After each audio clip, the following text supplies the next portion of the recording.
Hello, ladies and gentlemen, and welcome to the May book haul / kind of recap for me, Rachel from Beauty and the Bookshelf, as you can see here. Sorry, I'm new to this whole vlogging thing. I still don't know, but can't figure out what the reflection is and what side everything's on. But anyway, today I'm telling you what I'm currently reading. Talked about some books that I got this month, and also something fun and exciting that happened this month. So, to start things off, I'm going to tell you what 2 books I'm currently reading, because my creeper status is to talk what people are reading all the time. I love to know what everybody's reading, so I'm going to tell you what I'm reading. And one of those books is The Prince of Venice Beach by Blank Nelson.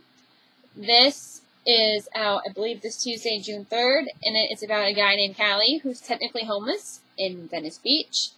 And this private investigator comes up to him, and he's like, "Hey, I hear you know people. Can you help me find this guy?" And he finds this guy. And Callie thinks that he likes his private investigator stuff. So he thinks that he can, make something of his life and become a private investigator, maybe. So he kind of goes on these escapades, and only like 60 pages through, so I don't know too much about it. But it has this, summary, kind of gritty feel to it. It's not, fluffy or anything like that at all. But it kind of reminds me of, not just like naming big names, but, Sarah Dessen isn't super, really light and fluffy, but it kind of has that feel to it. And so, yeah, I'm really liking it so far. It's really interesting, and the voice is intriguing. So we'll see where this goes. And then I'm also reading on my Kindle, How to Outrun a Crocodile When Your Shoes Are Untied, which is the middle grade debut from Jess Keating. It's about a girl named Anna after Anaconda. And her 2 parents work at the zoo, which is super cool. Which is also super cool is that her grandpa kind of has crocodile hunter fame.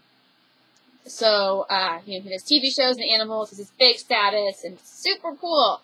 But for Anna, she's having some, middle grade woes. Her best friend moves far, far away, and not staying in contact too well. Moving to the zoo, and she doesn't want to move to the zoo, and this and that. But it's super fun, and it's fully dorkable. And there's these, little tidbits where she's like, "I don't understand this and that," and, explains it. And then each chapter has a cool animal fact at the beginning. And then to describe people, she has these things called creature files. They're super fun and adorable, and they're super cute. And I'm not a big middle grade reader. I mean, I haven't really even read the Harry Potter series. Or the first 4 books when I was in middle grade. I was in elementary school, and that's about it. So, I know, don't come at me with, torches and pitchforks. I'll read them eventually. But I've seen the movies, if that means anything, but yeah, I think for middle grade, it's not what I thought it was going to be. It's a lot more than I thought, and I'm really enjoying it and looking forward to reading more middle grade books this year. So that'll be fun. And then, smooth transition over to something else that happened this month, which is this little tidbit.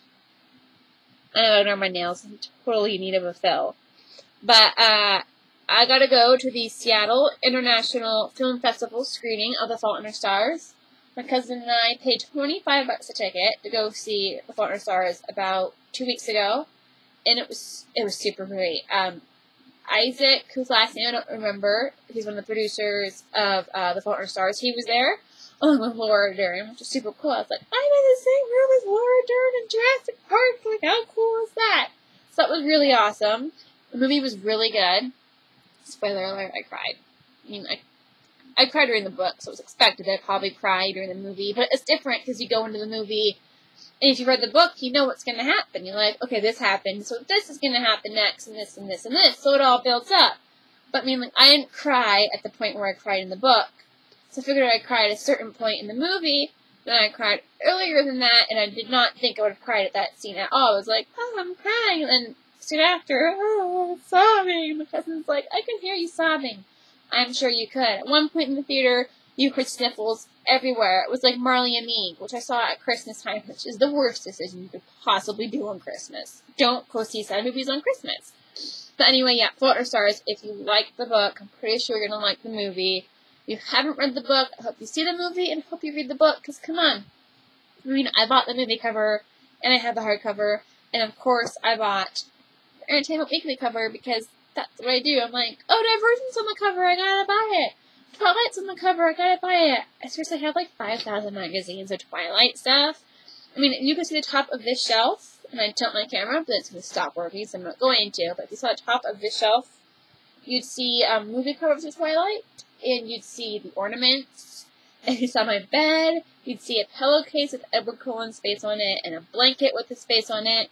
You'd see a jewelry box over there, and my closet is just, jewelry from the movie, like maybe the wedding rings too, and maybe an Edward Cullen Barbie doll, and in my drawer I have like 5,000 shirts too, and it's like, hey, I fangirls, fly hard forever, but yeah, I become obsessed with book stuff, and books and movies. I'm like, look at all the stuff I can buy. Like, I already have one of the Fault in Our Stars t-shirts from Hot Topic, and I plan on getting, like, all of them. So we'll see how that goes. But yeah, I become a little obsessed with things that I like. And something else I like are books. So I'm going to tell you what books I got this month, starting with the few books I got on my Kindle. So I'm trying really hard to control myself on there because I'm falling way behind on my reading list. So I only got a couple of books this month. I resisted Edelweiss, how do you pronounce it? Pronunciation's not my forte. But I do have in red Poison Dance, which is the prequel novella to Midnight Thief. I don't read a whole lot of novellas unless it's from a series that I really like or love, like Shadow Me, read that novella. I read one of the novellas from the Selection series, so, things like that. But I heard this one was really good, and I wanted to get more interested in Midnight Thief, because I wasn't super interested in Midnight Thief. But after reading Poison Dance, if Midnight Thief is half as good as Poison Dance, it's going to be a really, really good book. Because Poison Dance was an excellent novella. It's not, really necessary to the series, but it's a really good way to get you in this first book, and I highly recommend reading it. I believe it's free on, iTunes, Amazon, Barnes & Noble, all that fun stuff. So I'd really recommend checking that out. It's an excellent novella. It'll really make you want to read Midnight Thief, which is the other book I got on my Kindle. So I'm really excited to get to that soon. It's out July 1st, I believe, but I'm going to read it beforehand. So it kind of has this, reminds me of Throne of Glass by Sarah J. Maas, or like I said, pronunciation not happening. And also reminds me of Scarlet by A.C. I'm not going to try to pronounce her last name, but she wrote Scarlet and Lady Thief, the Robin Hood retelling. So it kind of reminded me of those two, which was really awesome. So definitely read Poison Dance and then get excited for Midnight Thief. And then one more book on my Kindle is Hook's Revenge by Heidi Schultz, which is like a kind of retelling sort of based off of the Peter Pan stories, because it is about Hook's daughter. So it's super cool. It's another middle grade, and I'm really excited to read it, and I'm hoping it's awesome, because it sounds awesome. And after reading Tiger Lily, I'm, obsessed with Peter Pan retellings, and Peter Pan's, a new favorite thing. So, yeah, I'm hoping that's good. And then, in this lovely stack next to me, where's my hand?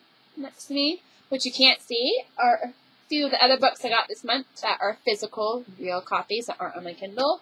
And first up, I won Vampires of Manhattan from Melissa De La Cruz by Melissa De La Cruz. It is the adult spin-off series to the Blue Bloods series, which is what's my stack of that? 1, 2, 3, 4, 8 books or 10 books, something. Lots of books are over there. If you have not read the Blue Bloods series and you don't want to be spoiled, I'd recommend not reading what this one's about, because it's going to spoil what happened to one of the characters in the Blue Bloods series.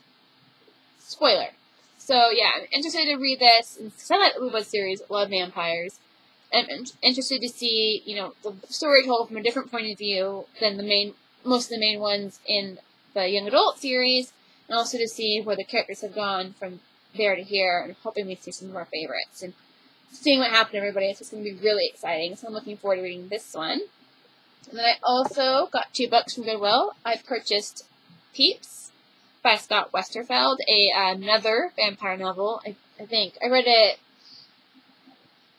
a good chunk of years ago, and it's kind of odd. It was different, but it was good. I need to reread his Ugly series, because I want to see how that is again, because it was also forever ago, and it's one of the series that I'm like, hey, what happened to that one again? So I'll have to read it this summer, but we'll see. And I also bought, because I've seen it around, and the cover is just really enticing, by Trenton Lee Stewart, The Mysterious Benedict Society. And look at how cool that cover is. art. See, I put it on a frame. In a frame. It's really cool. So I'm excited to see what on earth this is about and what's going to happen in it. It's kind of thick though, so we'll see when that happens. But yeah, there's that. And then I also got purchased 3 books for the First Loves Tour from Bloomsbury or Barry or however you say it. 3 other authors came here to Seattle, and I got their books and got them signed. Sorry, really awkward pause there. First up is Open Road Summer by Emery Lord. I've heard a lot of good things about this, and they're pretty darn true. This is a really good, fun contemporary about a girl who's kind of a bitch, but in a good way. It totally works. And she goes on tour with her best friend, the country superstar, kind of like Taylor Swift, but way better than Taylor Swift, because I hate Taylor Swift. But she's on tour with her best friend. She's trying to escape some things from home and just to get away. And of course, this totally snooty boy who's on tour also with her best friend. And if you've read this book, you've probably heard of him. His name's Matt Finch, and yeah, he's totally stony, and he lives up to what you've heard about him. So yeah, really great, fun contemporary that I'd recommend reading, and it's perfect for summertime. Just perfect. We also have The Chapel Wars by Lindsay Levitt. It's about a girl who inherits her father's wedding chapel, not her grandfather's wedding chapel, and so she has to take care of it, but it's kind of going under. She's having problems with her evil nemesis next door, and of course she has a crush on his grandson. So that doesn't help anything. But what I really liked about this book was the dynamics between the main character and her group of guy friends. I don't see that happening a lot in books, and they were just really fun, and I really enjoyed that. And this is a really light, just fun, breezy book that it's a good read. So check that one out. And then this one I haven't read yet, but also part of the tour was, there is a scratch on it, Fool Me Twice by Mandy Hubbard, part of the If Only series from Harlequin. So there's that little cute thing.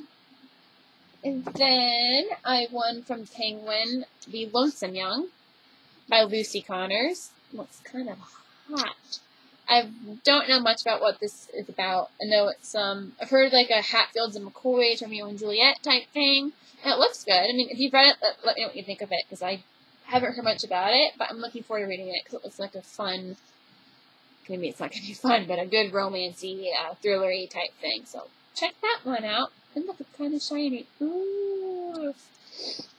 I like shiny things. And speaking of shiny things, I also won from Erin Bowman, her first novel, Taken. Really shiny paperback. Ooh, so you're being I was going to say mesmerized. And then I said memorized. Forget it. But I haven't read this series yet, and I really should, because I've heard lots of good things about it. And the sequel, Frozen, came out, I think, a month or 2 ago. So I'll have to check this one out soon. But yeah, there's Taken. And last, but simply not least, is probably my most anticipated book of May. You know, what came out this month. Yeah, pretty sure this is my most anticipated. I finally got it after Barnes & Noble sent my pre-order 2 days after it came out, which is totally unacceptable, because I wanted that book, like, the second it came out. So I had to avoid, Goodreads and everything for it. But, I was really excited for the series finale, and, I got it, did some stuff, and then, like, locked myself in my room. Well, I didn't really lock myself in my room, but I went in my room, and I was up to, like, I don't know, 6 or something reading it, so it was so good. And that would be The One by Kiera Cass. Look at how pretty it is. It was so good. So good. Love this series. It's like a roller coaster of, oh, book, I love you, and what kind of book is this, and what are you doing, and oh, it's so sweet, and you're freaking out and screaming, and it's just so awesome. I love the feels this book gives you, and it's really good. I was not a fan of the, can't say sticker, but the Barnes & Noble bonus scene. It's like, this is the scene we're getting. Really not what I wanted. So that was a complete bummer, but great end to a great series, and I hope I get more from that world, because this was super fun, and I really enjoyed that. And, yeah, that is the month of May for Beauty in the Bookshelf. I'm hoping to do more vlogs this month, and, throughout, so I think they're fun. I don't know what to do them on. So we'll see where that goes. I'll for sure be back at the end of June for my June recap and book haul. I'll be getting lots of books. Got a little blogger thing coming up, and I'll get some books there. And then if you're in Seattle, the Fierce Reads tour stop is going to be stopping here with Leigh Bardugo, who wrote Shadow and Bone. Emmy Laybourne, who has the Monument 14 series, Ava Delaria, who wrote Love Letters to the Dead, and then Jennifer Matthew, I don't know how you pronounce it, wrote The Truth About Alice. So I'll be getting some books there, and that'll be fun, and hopefully more books in between, because I can't resist books. So that'll be happening, and hopefully more vlogs, and, more books being read, and hopefully more sunshine, because I love the sunshine. Summer's going to be starting up, and this and that. Hopefully you'll all be seeing Fault in Our Stars. What else is out this month? There's something else. Hopefully I'll have seen Godzilla by then, too. And talk to you about that. I'm dying to see Godzilla and Maleficent. So, yeah. I think that's everything. I'm Rachel from Beauty and the Bookshelf. This little girl over here is O'Hara, nicknamed Pee-wee, because she has some issues. And we will see you later. Say bye and don't try to bite me. Bye.